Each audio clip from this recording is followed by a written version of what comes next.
Olá, boa noite. Eu sou o William Galvão e começa agora o Jornal da Justiça desta quarta-feira, 12 de abril. Nos 3 primeiros meses dos ataques à sede do Supremo, o presidente da Corte diz que invasão criminosa precisa ser lembrada para que nunca mais se repita. A ministra Rosa Weber ainda confirma para a próxima semana o início do julgamento das 100 primeiras denúncias contra envolvidos nos atos de 8 de janeiro. Esse é um dos destaques de hoje. E você também acompanha nesta edição. Plenário do STF julga ação que questiona a lei do Rio de Janeiro sobre armazenamento de material genético de mães e filhos. Supremo invalida normas do Rio Grande do Norte que criavam assessoria jurídica estadual. E ainda, Ministério Público Federal cobra do Twitter providências contra conteúdos de incitação à violência nas escolas.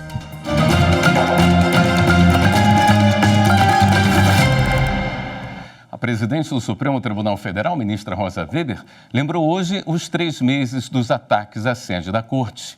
Segundo a ministra, a invasão não deve ser esquecida. Mas, apesar de tudo, a democracia saiu ainda mais fortalecida. Confira na reportagem de Renato Rosa. Hoje, na abertura da sessão, a ministra Rosa Weber, presidente do Supremo, lembrou os ataques antidemocráticos do dia 8 de janeiro. Esta data, repito, 8 de janeiro, há de ser relembrada sempre para que nunca mais se repita. Na próxima terça-feira, dia 18, quando completam 100 dias dos ataques, o Supremo começa a julgar as primeiras denúncias feitas pela Procuradoria-Geral da República. Nesta etapa, os ministros vão analisar 100 casos. O julgamento será no plenário virtual. Os advogados de defesa têm até às 11 horas e 59 minutos da noite de segunda-feira, 17 deste mês, para apresentar as sustentações orais. O julgamento começa na terça e vai até o dia 24 deste mês. Os ministros vão decidir se aceitam as acusações e abrem ações penais. Caso confirmem esse entendimento, os envolvidos passam a ser réus. A partir daí haverá coleta de provas e depoimentos de testemunhas de defesa e acusação. Depois, o STF ainda terá de julgar se condena ou absolve os acusados, o que não tem prazo específico para ocorrer. A PGR aponta crimes como tentativa de golpe de Estado, tentativa de abolição violenta do Estado Democrático de Direito, associação criminosa armada e deterioração de patrimônio tombado. A lista dos 100 acusados está no site do Supremo Tribunal Federal. Ao todo, já foram denunciadas 1.400 pessoas. Ainda na sessão plenária, a ministra Rosa Weber informou que na próxima terça-feira serão concluídas as obras no 2º andar do prédio sede do Supremo, onde ficam a Direção-Geral e a Secretaria de Comunicação, locais mais atingidos em termos de fiação e equipamentos. Inabalada restou, como inabalável continua a nossa democracia constitucional. E esta casa, sempre com respeito à harmonia e independência dos demais poderes da República, continua vigilante na incondicional e intransigente defesa da Constituição. O plenário do Supremo começou a julgar a ação que questiona a lei do Rio de Janeiro sobre armazenamento de material genético de mães e filhos. As informações com Marta Ferreira. A lei é de 2002 e estabelece que, para evitar, impedir ou dificultar a troca de recém-nascidos, os hospitais e maternidades do estado do Rio de Janeiro colham e arquivem material genético das mães e filhos no momento do parto, para posterior e eventual necessidade de identificação por meio de exame de DNA. O Procurador-Geral da República questiona a lei no Supremo Tribunal Federal, alegando violação da proteção da privacidade e da intimidade, já que a norma não exige consentimento prévio formal da mãe para colher o material, nem veda o uso para outros fins. Para o PGR, o benefício da lei é duvidoso e ofende também o princípio da proporcionalidade. O relator da ação é o ministro Luiz Fux. Ele começou o voto destacando a importância da proteção de dados com informação genética. Então, digo eu, é que se de um lado a discriminação genética pode pautar conduta de seguro-saúde e de ambiente de trabalho, por outro, pode alcançar as relações entre o Estado e o cidadão destinatário de políticas públicas. Isto é, na medida em que a suscetibilidade genética acarreta algum tipo de estigmação social, a prestação estatal deixa de tender à universalização e passa a criar categorias de indivíduos. Ora, a discriminação por motivos genéticos viola os direitos da personalidade, na medida em que coloca as pessoas na posição de objeto, mera consequência da ação biológica, julgadas não por suas possibilidades socioambientais, mas como coisa, fruto e joguete do seu código genético. Para o relator, a lei viola também o princípio da razoabilidade. Ao impor a coleta de material genético, a revelia da vontade da parturiente, ao não estabelecer prazo ou possibilidade de os interessados requererem a retirada do seu material e dados genéticos do biobanco, e ao não impedir que as amostras de DNA sejam utilizadas em finalidades estranhas à constatação da filiação, o legislador estabeleceu medida excessivamente restritiva a direitos fundamentais, revelando verdadeira proteção deficiente. Assim, votou pela procedência da ação. Ressalvado o nobre intuito de prevenir a ocorrência de situações nocivas ao bem-estar das famílias brasileiras, a presente lei, sob exame, em razão de sua desproporcionalidade e irrazoabilidade, fere também o preceito constitucional do devido processo legal substantivo, em claro desacordo com o artigo 5º, 44 da Constituição, 54, da Constituição Federal de 1988. Na sequência da sessão, os ministros André Mendonça, Nunes Marques, Alexandre de Moraes, Luiz Roberto Barroso e Dias Toffoli apresentaram o voto, seguindo o relator. Depois, o julgamento foi suspenso e será retomado nesta quinta-feira. E ainda na sessão plenária, a presidente da Corte celebrou a trajetória do ministro Ricardo Lewandowski no STF, que se aposentou nesta terça-feira. O ministro Lewandowski iluminou este plenário com seu profundo saber jurídico, com sua coragem, sua lhaneza e sua fidalguia. E ao tempo em que parabenizo Sua Excelência pelo exemplar exercício da jurisdição constitucional nessa Suprema Corte, manifesto meu respeito, minha admiração e meu agradecimento por ter com ele compartilhado por tantos anos a bancada deste Supremo Tribunal Federal em convívio fraterno. O Supremo invalidou normas que criaram a assessoria jurídica estadual no Rio Grande do Norte. A repórter Viviane Novaes traz os detalhes para a gente. A assessoria jurídica estadual é ligada à Procuradoria-Geral do Rio Grande do Norte. Ela está prevista na Constituição Estadual e tem a finalidade de prestar assistência aos órgãos da administração.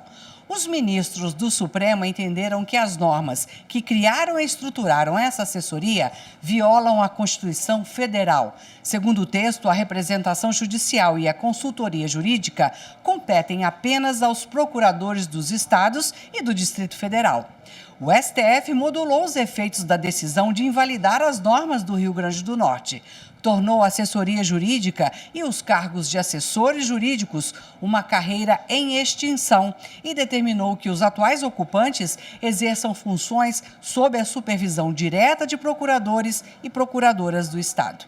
A Corte também declarou a inconstitucionalidade de outras leis estaduais sobre o mesmo assunto. No próximo bloco, a MPF cobra do Twitter providências contra conteúdos de incitação à violência nas escolas. Voltamos em instantes.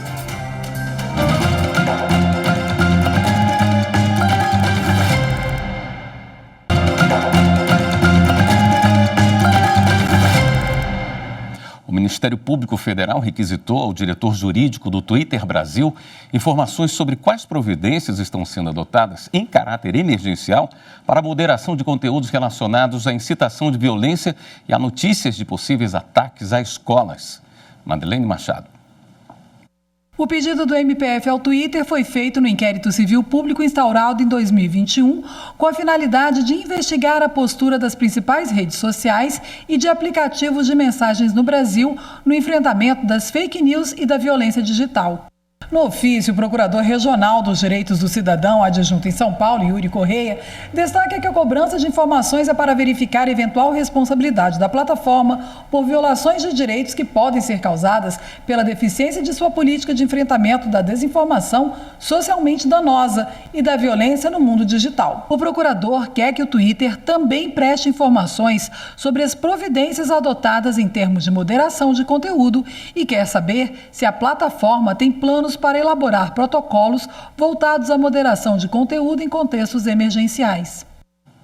E hoje à tarde, em entrevista coletiva, o ministro da Justiça, Flávio Dino, apresentou medidas para reforçar a segurança nas escolas.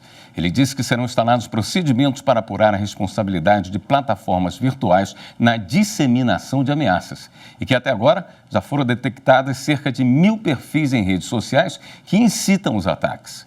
O ministro afirmou que as redes que não retirarem o conteúdo ilícito poderão ser suspensas e, em caso de descumprimento, até mesmo banidas. O ministro do Superior Tribunal de Justiça, Sebastião Reis Júnior, não aceitou o pedido de habeas corpus do advogado que atropelou uma mulher após briga de trânsito no Distrito Federal. O repórter Rafael Porfírio tem as informações. O advogado Paulo Ricardo Moraes Milhomem seguiu Tatiana Fernandes Machado Matsunaga até a casa dela. Quando a vítima desceu do veículo, ele passou o carro por cima dela. O atropelamento foi em agosto de 2021, na frente do marido e do filho da vítima, de 8 anos de idade. A mulher foi internada em estado grave, sobreviveu, mas ficou com sequelas neurológicas. O advogado está preso preventivamente pela suposta prática de homicídio qualificado tentado. No habeas corpus ao STJ, a defesa dele alegou que a decisão de manter a prisão evidenciaria falta de cuidado e de um exame criterioso e atento por parte da Justiça acerca dos fatos e do direito. Também sustentou falta de fundamentação na decisão que converteu a prisão de flagrante em preventiva.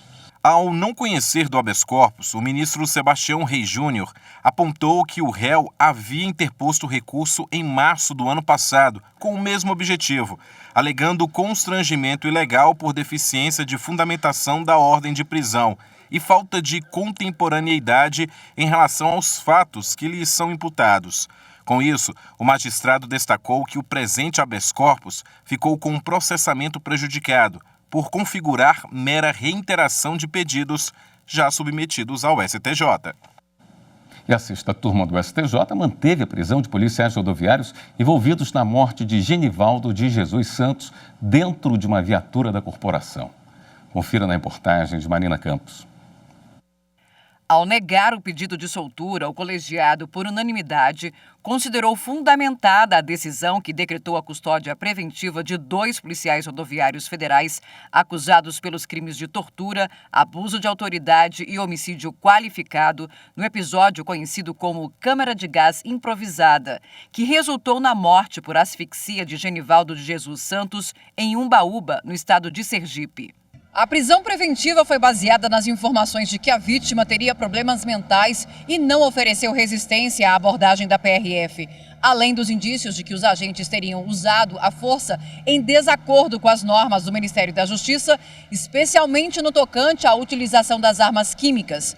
Segundo o Ministério Público, os 3 agentes teriam tentado conter a vítima, colocando-a no compartimento de presos da viatura da Polícia Rodoviária Federal e, na sequência, lançando spray de pimenta e gás lacrimogênio no pequeno espaço. Após o Tribunal Regional Federal da 5ª Região manter as prisões, a defesa interpôs recurso em habeas corpus ao STJ. O relator ministro Rogério Schietti Cruz destacou, entre outras coisas, que na decisão de pronúncia o juiz reforçou os fundamentos quanto à gravidade concreta do delito. Conforme informações dos autos, durante a abordagem, os policiais foram avisados por pessoas na rua de que a vítima teria problemas mentais. Além disso, apontou que há no processo um laudo que indica diversas lesões no corpo da vítima, possivelmente em virtude do uso dos gases na viatura, que ficou preenchida por uma densa fumaça química. Desta forma, o ministro concluiu que, em razão da gravidade do crime e das indicadas circunstâncias do fato, as medidas cautelares alternativas à prisão não se mostram adequadas e suficientes para evitar a prática de novas infrações penais. O Tribunal de Justiça de Santa Catarina condenou uma clínica e um médico ao pagamento de indenização de cerca de R$60 mil. A autora da ação fez uma cirurgia plástica nas mamas e o resultado não foi o esperado. Quem tem os detalhes é o repórter Renato Rosa. O Tribunal de Justiça de Santa Catarina reformou a decisão de primeiro grau, que não havia condenado o médico e a clínica. Ao analisar o recurso, o relator do caso teve outro entendimento. Considerou que o profissional não cumpriu com a obrigação do contrato. O resultado não foi atingido e ele não informou adequadamente sobre os riscos. Segundo a paciente, após a plástica para a redução das mamas, os seios ficaram com tamanho e volume diferentes. E mesmo após outro procedimento para a correção, não houve melhoria. O TJ catarinense condenou o médico e a clínica ao pagamento de indenização de cerca de R$60 mil por danos morais, materiais e estéticos. A Justiça deu prazo de 120 dias para o município de Araruama, no Rio de Janeiro, implementar ponto eletrônico aos profissionais do SUS. Pedro Canguçu tem mais informações. O município de Araruama, no Rio de Janeiro, tem 120 dias para instalar o ponto eletrônico de servidores do SUS, incluindo médicos e dentistas. A Justiça atendeu ao pedido do Ministério Público, que recebeu reclamações de atrasos e descumprimento da jornada de trabalho.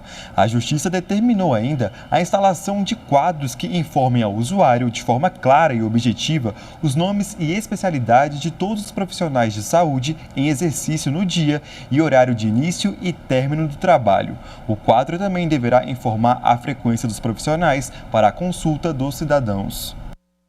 A Associação Brasileira de Bebidas, a ABRAB, entrou com 3 ações no Supremo para suspender normas estaduais que reduziram o ICMS na fabricação de cerveja com polvilho, suco de laranja e caju. Acompanhe na reportagem de Viviane Novaes. As ações da ABRAB questionam leis de estados brasileiros que reduziram a alíquota de ICMS para a cerveja com 3 produtos na composição. Em Sergipe, a bebida com adição de suco de laranja tem alíquota de 13%. Já no Piauí, a cerveja com suco de laranja paga 14% de ICMS. Em Pernambuco, para a cerveja com polvilho, que é a fécula de mandioca, a alíquota reduzida é de 18%. Em todas as ações, a ABRAB pede que o STF declare a inconstitucionalidade das normas estaduais. A associação alega que quem produz esse tipo de bebida foi beneficiado, pagando imposto menor do que os outros fabricantes. Também afirma que não houve nenhum estudo de impacto financeiro e orçamentário antes da concessão do benefício fiscal. A ABRAB também argumentou que o Supremo já invalidou a Lei do Maranhão, que estabelecia uma redução da alíquota de ICMS para cervejas produzidas à base de mandioca. O deputado federal Nicolas Ferreira, do PL de Minas Gerais, protocolou no Supremo um pedido de abertura de investigação contra o ministro das Comunicações, Juscelino Filho. O parlamentar se baseou em reportagens que acusam o ministro de ter contratado um funcionário para trabalhar em propriedades da família dele com salários pagos supostamente pela Câmara dos Deputados. É que o homem teria sido nomeado para um cargo no gabinete de Juscelino, embora nunca tenha atuado na função. Nicolas Ferreira pede que seja apurado se houve crime de peculato. A seguir, a gente fala sobre as melhorias na ouvidoria promovidas pela Justiça do Trabalho na Bahia. Voltamos já.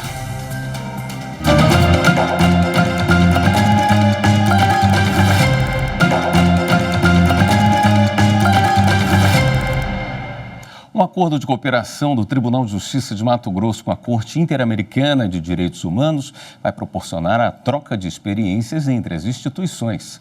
A reportagem é de Loriane Vilar. A presidente do Tribunal de Justiça de Mato Grosso, desembargadora Clarice Claudino da Silva, recebeu em mãos o Acordo de Cooperação e de Intercâmbio celebrado com a Corte Interamericana de Direitos Humanos. Durante uma semana, um grupo de 6 pessoas, formado por juízes e desembargadores do Estado, esteve na Costa Rica. Lá, eles puderam acompanhar discussões e julgamentos. Casos interessantíssimos com repercussão internacional. E isso nos deu assim um gás, uma energia e uma possibilidade de conhecer melhor o sistema da Corte Interamericana, julgamentos proferidos pela Corte Interamericana no que toca aos direitos humanos. Com a cooperação estabelecida entre o Tribunal de Justiça e a Corte, agora as duas instituições vão poder trocar experiências. Eles ofereceram para nós cursos em direitos humanos para nossos juízes, por EAD ou então por videoconferência. Eles têm 5 cursos já, nós vamos oferecer aos juízes aqui.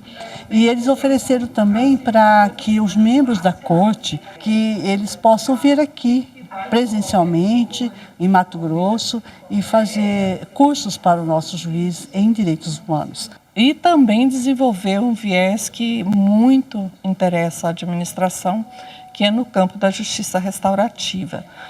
Nós queremos explorar bem esse nicho de toda e qualquer experiência que eles tiverem para nos passar. Nós também temos intenção de mandar em outras temporadas de julgamento outros grupos de magistrados para vivenciar uma experiência desse nível, que é, segundo o relato unânime de todos eles, fonte de muito aprendizado, de muita inspiração, de muita abertura mesmo, de um olhar diferenciado, mais profundo em termos de direitos humanos. A gente vai conhecer agora um pouco mais sobre o funcionamento da ouvidoria do TRT da Bahia, que passou a operar em um local mais acessível para a população. A reportagem de Carolina Vasco. A ouvidoria do TRT da Bahia agora está funcionando no térreo do Fórum do Comércio em Salvador.